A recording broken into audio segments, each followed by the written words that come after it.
Solve the equation 5w squared equal to 12w plus 9. And we have to give our answers as integers or reduced fractions using the factoring method. So in order to use the factoring method, the first thing that we're going to have to do is get everything to one side of the equal sign. So when I rewrite this, I have 5w squared equal to, let me start this off right, 5, there we go, 5w squared equal to 12w plus 9. And to move everything over to the left side, you subtract 12w and 9, so I end up with 5w squared minus 12w minus 9 equals to 0. This builds on your knowledge of factoring using, whatever method you want to, trial and error or the AC method. But when you factor this, you should get two binomials. One is 5w plus 3, and the other is w minus 3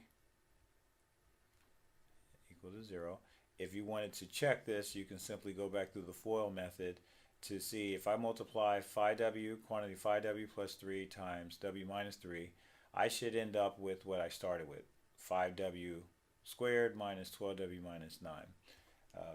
But to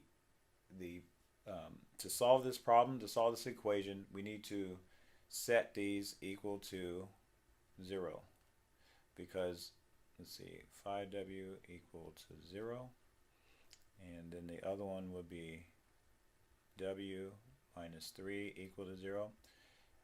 If you see that I have these two factors here being multiplied together equal to 0, this is based on the principle that either one of these or both of these can be equal to 0. So if I come over here and said a times b was equal to 0, that means either b is equal to 0 or a is equal to 0, or both of them could be equal to 0. Okay, so that's what we're doing here. And when we solve this, we end up with, let's see, 5w equal to negative 3, and then we divide both sides by positive 5. So one of our solutions is negative 3/5, and then for the other one we just simply add 3 to both sides, and we end up with w is equal to positive 3. So here are both our solutions, and they are integers and reduced fractions.